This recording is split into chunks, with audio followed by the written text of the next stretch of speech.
আসসালামু আলাইকুম সুপ্রিয় শিক্ষার্থীরা, তোমাদের স্বাগত জানাই তৌহিদ একাডেমিতে।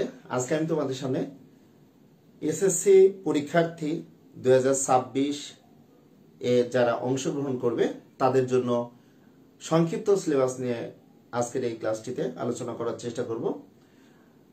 তোমরা যারা 2025 সালে দশম শ্রেণীতে উত্তীর্ণ হয়ে দুইটি ক্লাস অর্থাৎ 2 দিন ক্লাস করেছি স্কুলে, 1 তারিখ এবং 2 তারিখে, এই 2 তারিখ পর্যন্ত অনেক শিক্ষা প্রতিষ্ঠানে তোমরা নতুন বই পেয়েছো বা অনেক শিক্ষা প্রতিষ্ঠানে তোমরা অনেকে হয়তো বই পাও নাই, কিন্তু সারা বাংলাদেশে ম্যাক্সিমাম শিক্ষা প্রতিষ্ঠানের শিক্ষক মন্ডলী সাধারণ গণিতের সংক্ষিপ্ত সিলেবাসের এমন পিডিএফ কপি ফাইন্ড আউট করে তাদের শিক্ষার্থীদের জন্য কিছু আলাপ আলোচনা করার জন্য যদি একটু দেখো, তাদের পথ নির্দেশক হিসাবে সংক্ষিপ্ত সিলেবাস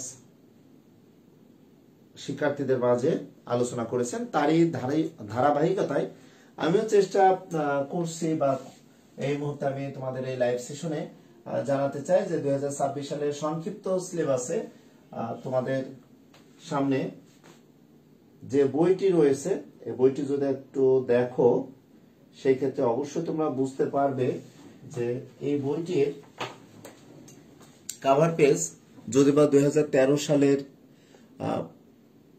শিক্ষাবর্ষে যে বই, সেই বইয়েরই কিন্তু তোমাদের অপরিবর্তন আকারে সবকিছু থাকবে। বাট সংক্ষিপ্ত সিলেবাসে যদি বলতে চাই যে বীজগণিতে পুরাতন বইটিতে আমি যদি একটু আলোচনায় আসতে চাই, পুরাতন বইটি যেটা আমি দেখালাম সেখানে আমাদের বীজগণিত অংশে আছে অধ্যায় 1, 2, 3, 4, 5, এরপরে আমরা দেখতে পাবো 11, 12 এবং 13, 1, 2, 3, 4, 5, 6, 7, 8, 8টি অধ্যায় পুরাতন সিলেবাসে, অর্থাৎ এই বছর যারা 2025 সালে এসএসসি পরীক্ষা দিবে তারা জানো যে সাধারণ গণিতে এই তোমাদের 8টি সিলেবাস রিলেটেড প্রশ্নগুলো সলভ করতে হচ্ছে। এখান থেকে যদি একটু আলোচনায় আসতে চাই, অনলি ফর দ্বিতীয় অধ্যায় সেট অফ ফাংশন, তৃতীয় অধ্যায় বীজগণিতিক রাশি, 11 অধ্যায় অনুপাত সমানুপাত বীজগণিতিক রাশি, অর্থাৎ 3টি অধ্যায় তোমাদের সংক্ষিপ্ত সিলেবাসে থাকবে।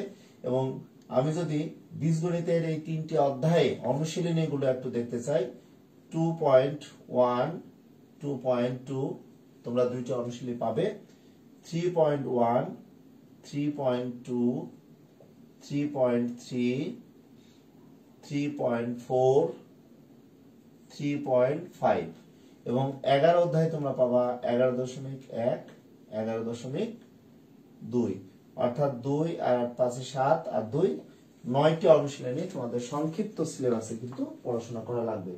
এমডি বেলাল হোসেন বিজয়, আশা করি আপনি অনেক ভালো আছেন। সবসময় আপনি চেষ্টা করেন আমার ক্লাসগুলোতে সংযুক্ত থাকার। আজকে আমি 2026 সালের পরীক্ষার্থীদের জন্য সংক্ষিপ্ত সিলেবাসটা নিয়ে একটু আলোচনা করব।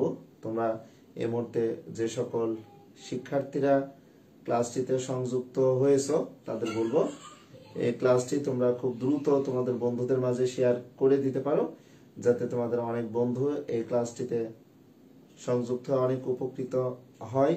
এবং আমিও আছি তোমাদের সাথে 2026 সালের নতুন কারিকুলামের শিক্ষার্থীরা তোমরা কিভাবে পড়াশোনা করছো সেই বিষয়গুলো অ্যাকচুয়ালি তোমাদের সাথে সম্পৃক্ততা বজায় রেখেই আলোচনায় আসি। তো যাই হোক, আমি একটু সময় নিয়ে নিলাম। তোমরা যারা এই মুহূর্তে ক্লাসটিতে সংযুক্ত হয়ে আসো তাদের বলবো যে তোমরা একটু যদি দেখো যে 2026 সালের এসএসসি পরীক্ষার্থী যারা রয়েছে তাদের জন্য যদি বলতে চাই সংক্ষিপ্ত সিলেবাস যেটি আছে, দেখো আমি এখানে তোমাদের দেখানোর চেষ্টা করছি 2026 সালের এসএসসি পরীক্ষার পুনর্বিন্যাসকৃত পাঠ্যসূচি। এখান থেকেই মূলত আমি যদি বলতে চাই এই যে 2, 3 এবং 11 তিনটি অধ্যায় তোমাদের দেওয়া থাকবে 2026 সালে 8টি অধ্যায় থেকে তিনটি অধ্যায় টোটালি আমি যদি বলতে চাই এখানে 9টি অনুশীলনী তোমাদের বীজগণিতে বারবার প্র্যাকটিস করতে হবে। এবং জ্যামিতিতে দেখো এখানে সপ্তম এবং অষ্টম অধ্যায় রয়েছে, যেখানে তোমাদের জ্যামিতিতে ষষ্ঠ অধ্যায়, সপ্তম, অষ্টম, এরপরে 14 অধ্যায় রয়েছিল এবং 15 অধ্যায় ছিল। এই যে 5টি অধ্যায় এটি মূলত এসএসসি 2025 যারা আছো তাদের জন্য এগুলো সম্পূর্ণটাই ছিল এসএসসি 2025। যে সকল শিক্ষার্থীরা এই বছর এপ্রিল মাসে পরীক্ষা দিবে তাদের জন্য এগুলো থাকবে। তো সেই ক্ষেত্রে দেখো যে 2026 সালের যারা দশম শ্রেণীতে পড়াশোনা করছো, অর্থাৎ নববর্ষে তোমরা বিসমিল্লাহির রহমানির রহিম অর্থাৎ শুরু করেছো তোমাদের নতুন একটি অ্যাম্বিশন, নতুন একটি স্বপ্ন। সেই স্বপ্নর ক্ষেত্রে 2026 সালের শিক্ষার্থীদের জন্য বলবো সপ্তম এবং অষ্টম অধ্যায় খুব শর্টলি সিলেবাস এখানে করে দেওয়া হয়েছে। সেই ক্ষেত্রে সপ্তম অধ্যায়ে 5টি সম্পাদ্য রয়েছে এবং এখানে 7.1 এবং 7.2 দুইটা অনুশীলনী রয়েছে। অষ্টম অধ্যায়ে তোমরা যদি একটু দেখো এখানে 17 থেকে 27 পর্যন্ত 11টি উপপাদ্য পাবে এবং 6 থেকে 11 পর্যন্ত 6টি তোমরা সম্পাদ্য পাবে। আর অষ্টম অধ্যায়ে 8.1 থেকে 8.5 পর্যন্ত অনুশীলনীর ইম্পর্টেন্ট গাণিতিক প্রবলেমগুলো যদি বারবার সমাধান করো, ইনশাআল্লাহ তোমাদের এই সংক্ষিপ্ত সিলেবাসে এই একটি বছরের মধ্যে তোমরা সুন্দরভাবে কভার করতে পারবে। এরপরে গ বিভাগ থেকে দেখো ত্রিকোণমিতি, যে ত্রিকোণমিতির তোমরা অ্যাজ ইউজুয়াল সমাধান করে থাকবে 9.1 এবং 9.2, যেটা অনেক শিক্ষার্থীরাই নবম শ্রেণীতে তোমরা গত বছরে যে বইটি ছিল এখানে 9.1 এবং 9.2 এবং দশম অধ্যায় মিলেই কিন্তু একটি অধ্যায় দেওয়া ছিল। ওখান থেকে জাস্ট তোমাদের সংক্ষিপ্ত সিলেবাসের ক্ষেত্রে তোমাদের 9.1 এবং 9.2 এই দুটি অনুশীলনী সুন্দর করে তোমাদের প্র্যাকটিস করলেই ত্রিকোণমিতি অংশ থেকে তোমরা প্রশ্ন পেয়ে যাবে। এরপর পরিমিতির অংশটি কিন্তু গত বছর তোমরা নবম শ্রেণীতে পাও নাই। অ্যাকচুয়ালি এখন তোমাদের এই সংক্ষিপ্ত সিলেবাসে পরিমিতিতে 16.1 থেকে 16.4 এই 4টি অনুশীলনীতে 16.1 ত্রিভুজ সংক্রান্ত তোমাদের পরিমিতির ম্যাথ, 16.2 চতুর্ভুজ সংক্রান্ত পরিমিতির ম্যাথ এবং 16.3 অধ্যায়টি বৃত্ত, যেটা অবশ্যই তোমরা পেয়েছো, তোমরা পাও নাই অষ্টম শ্রেণীতে যারা ছিলে, যারা এখন নবম শ্রেণীতে পড়াশোনা করছো তারাই মূলত প্রশ্নটা পেয়ে মানে আলোচনাটা পেয়ে থাকবে। এমডি বেলাল হোসেন আপনি লিখছেন অষ্টম অধ্যায় 8.1 2 3 4 5 অনেক প্রশ্ন হয়। হ্যাঁ, থ্যাংক ইউ বেলাল হোসেন, আপনাকে অসংখ্য ধন্যবাদ। 8.1 থেকে 8.5 পর্যন্ত যদি অনুশীলন ম্যাথ গুলো তোমরা দেখো, আসলে যারা খুব ট্যালেন্ট তারা অনুশীলন প্রত্যেকটি ম্যাথ একবার হলেও প্র্যাকটিস করে যায়, কিন্তু এসএসসির জন্য বা স্কুল পরীক্ষা, মডেল পরীক্ষা, টেস্ট, প্রি টেস্টের জন্য বিগত বছরে এসএসসি পরীক্ষায় বিভিন্ন বোর্ডে যে ধরনের প্রশ্ন আসছে প্রশ্নগুলো যদি এক যায় সুন্দরভাবে কমপ্লিট করে একটি সামারি করে বারবার পড়াশোনা করা যায়, সেক্ষেত্রে কষ্ট লাগার কথা না বা কষ্ট হবে না ইনশাআল্লাহ। তাহলে দেখো এরপর পরিমিতিতে যেটি আমরা পেয়েছি, দেখো পরিমিতি অংশে আমরা 16.1 16.2 16.3 16.4 এখান থেকে প্রশ্ন তোমরা পাবে।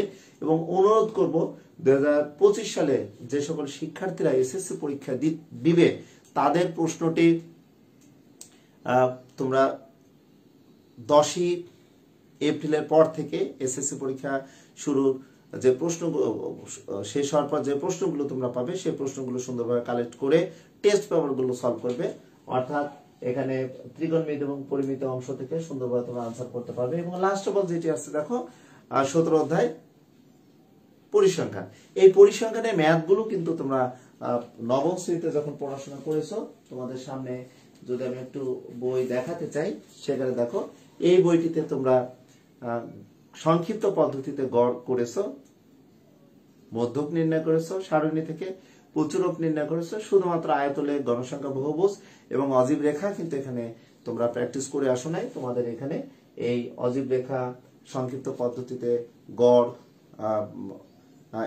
এরপর বা গণসংখ্যা, বহুভুজ, আয়তলেখ, এগুলো যদি বারবার প্র্যাকটিস করো তাহলে তোমাদের সমস্যা হওয়ার কথা না, আশা করি। তো যাই হোক, তোমাদের সামনে আমি 2026 সালের যে সকল শিক্ষার্থীরা পরীক্ষা দিবে, অর্থাৎ দশম শ্রেণীতে এখন যারা অধ্যয়নরত রয়েছে 2025 সালে, তাদের কাছে অনুরোধ থাকবে যে তোমরা বীজগণিত পাচ্ছ 3টি অনুশীলনী, জ্যামিতিতে পাচ্ছ বীজগণিতে পাচ্ছ 3টি অধ্যায়, 3টি অধ্যায় তোমরা পাবা 8টি অনুশীলনী, না এখানে 9টি অনুশীলনী, আর সপ্তম এবং অষ্টম অধ্যায় জ্যামিতি অংশে 2টি অধ্যায় পাচ্ছ। ত্রিকোণমিতি নবম অধ্যায় তোমাদের যদি বলতে চাই, এই বইটি যদি একটু ভালো করে দেখো, এই বইটিতে নবম অধ্যায় তোমরা পাবে 9.12। আর পরিমিতি এখানে আছে দেখো 16.1 থেকে 16.4, আর ত্রিকোণমিতি ঘ বিভাগ 17 অধ্যায় আছে। সুতরাং তোমাদের ভয় পাওয়ার কোনো কারণ নেই, ত্রিকোণমিতি তোমরা কমপ্লিট করেছো। এখানে বীজগণিতে 11 অধ্যায় অনুপাতগুলো তোমরা করো না, শুধুমাত্র বীজগণিতটা একটু বেশি বেশি প্র্যাকটিস করলেই হবে। বীজগণিত আর জ্যামিতি অংশ, তাছাড়া ম্যাক্সিমাম ম্যাথ তোমরা সুন্দরভাবে ক্যালকুলেশন করেছো। আমি চেষ্টা করব 2026 সালের পরীক্ষার্থীদের জন্য এভাবে সামারিমূলক কোনো ক্লাস তোমাদের সামনে আপলোড করা এবং ম্যাক্সিমাম ম্যাথগুলো করে দেওয়ার। যদিও বা বিভিন্ন ইউটিউব চ্যানেলে যদি যাও সেক্ষেত্রে হয়তো ক্লাসগুলো পাবে। তাছাড়াও অনুরোধ করব তোমাদের কাছে, বিনীত অনুরোধ করব, তোমরা তোমাদের সংশ্লিষ্ট শিক্ষা প্রতিষ্ঠানের শিক্ষক মন্ডলী যেভাবে নির্দেশনা দিবেন ক্লাসগুলো ভালো করে করবে, প্রতিদিনের ক্লাস রুটিন অনুযায়ী বাসায় পড়াশোনা করবে, স্কুলের পড়াশোনা করবে, দেখবে তোমাদের প্রবলেম হওয়ার কথা না। কারণ দেখতে দেখতেই তোমরা জুন মাসের মধ্যে তোমাদের এই সংক্ষিপ্ত সিলেবাস প্রত্যেকটা শিক্ষা প্রতিষ্ঠানে সম্পূর্ণ সিলেবাস কমপ্লিট হয়ে যাবে। পরবর্তীতে তোমাদের প্রি টেস্ট বা মডেল টেস্ট বা টেস্ট পরীক্ষায় বারবার প্র্যাকটিস করলে ইনশাল্লাহ তোমরা তোমাদের কাঙ্ক্ষিত যে রেজাল্ট অর্জন করার স্বপ্ন দেখো সেটা বাস্তবে প্রতিফলন হবে ইনশাল্লাহ। জেনারেল ম্যাথের আজকের এই সিলেবাসটা নিয়ে তোমাদের সামনে আলোচনা করলাম। পরবর্তীতে আমি হায়ার ম্যাথের সিলেবাসটা নিয়ে একটু আলোচনা করব। তোমাদের সকলের মঙ্গল কামনা করে আজকের এই ক্লাসের ইতি টানছি। আল্লাহ হাফেজ।